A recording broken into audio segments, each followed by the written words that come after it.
रायगड जिल्ह्याच्या राजकारणात ऐतिहासिक क्रांती घडवत जिल्हा परिषदेच्या अध्यक्षपदी विराजमान झालेले नवनिर्वाचित अध्यक्ष मंगेश वाकडेकर यांनी शुक्रवारी मुंबई येथे राज्याचे मुख्यमंत्री देवेंद्र फडणवीस यांची सदिच्छा भेट घेतली।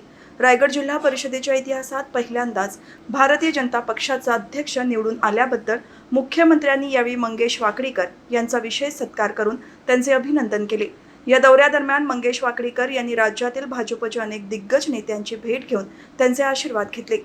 यावेळी विधानसभा अध्यक्ष राहुल नार्वेकर, मंत्री आशिष शेलार, पंकजा मुंडे, भरत गोगावले, जयकुमार गोरे, आमदार रविशेठ पाटील, मंदाताई म्हात्रे, महेश लांडगे, निलेश राणे यांनी मंगेश वाकडेकर यांचे पुष्पगुच्छ देऊन अभिनंदन केले।